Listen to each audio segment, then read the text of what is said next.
దేవునికి ప్రియమైన సంఘమా, ఈరోజు దేవుడు మనకని ఇచ్చిన ప్రవచన వాక్యము ఇదియే.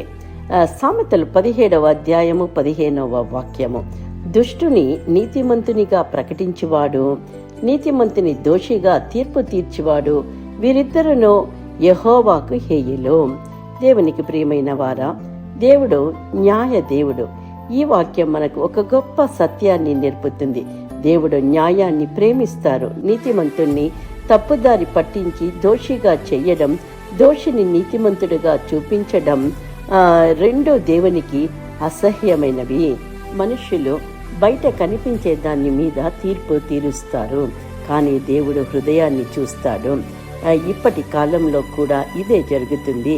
కొంతమంది తప్పు చేసిన వారిని సమర్థిస్తారు, మరికొందరు నిజాయితీగా ఉన్న వారిని అపవాదితో కూలద్రోయడానికి ప్రయత్నిస్తారు. కానీ దేవుడు చెబుతున్నది ఏమిటంటే, న్యాయాన్ని వక్రీకరించకు, సత్యం పక్షాన నిలువు. న్యాయం లేకపోతే కుటుంబం కూడా కూలిపోతుంది. న్యాయం లేకపోతే సంఘం బలహీనపడుతుంది.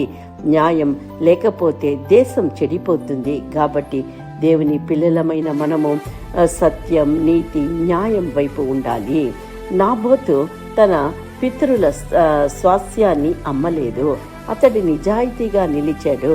కానీ యెజబెలు అబద్ధ సాక్షులను పెట్టి అతన్ని దోషిగా తీర్పు తీర్చింది.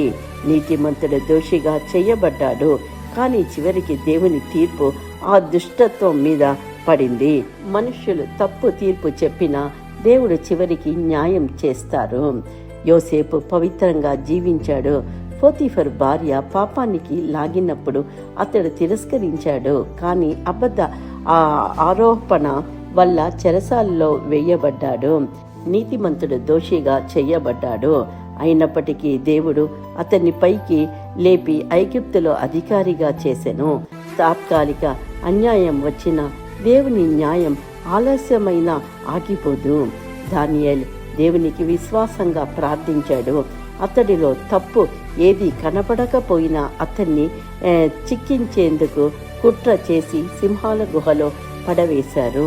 నీతిమంతుడు శిక్షింపబడినట్లు కనిపించింది, కానీ దేవుడు సింహాల నోళ్లను మూసి తన సేవకుని రక్షించారు. నీతి గలవారిని దేవుడు విడిచిపెట్టరు. యేసుక్రీస్తు పాపరహితుడైన యేసును దోషిగా తీర్పు తీర్చారు. దుష్టులను విడుదల చేశారు. పరిశుద్ధుడు సిలువని వేయబడ్డారు. ఇది చరిత్రలోనే అతి పెద్ద అన్యాయం. అయితే దేవుడు రక్షణకు మనకు తెచ్చారు. మనుష్యుల అన్యాయాన్ని కూడా దేవుడు తన మహిమకై మార్చగలడు. పిలాతుకు యేసులో దోషం లేదని తెలుసు. ప్రజల ఒత్తిడికి లొంగి నీతిమంతుని దోషిగా తీర్పు చెప్పాడు. అతడు సత్యం కన్నా జన సమ్మతి ఎంచుకున్నాడు. సత్యం తెలిసిన దాని పక్షాన నిలవకపోవడం కూడా దేవునికి హేయమే. ఒక చిన్న ప్రార్థన.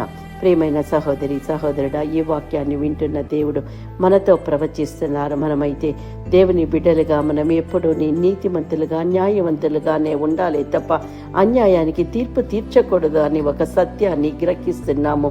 ఈ వాక్యాన్ని మనకని స్వతంత్రించుకుందాము, ఆశీర్వదింపబడదాము. ఆమేన్.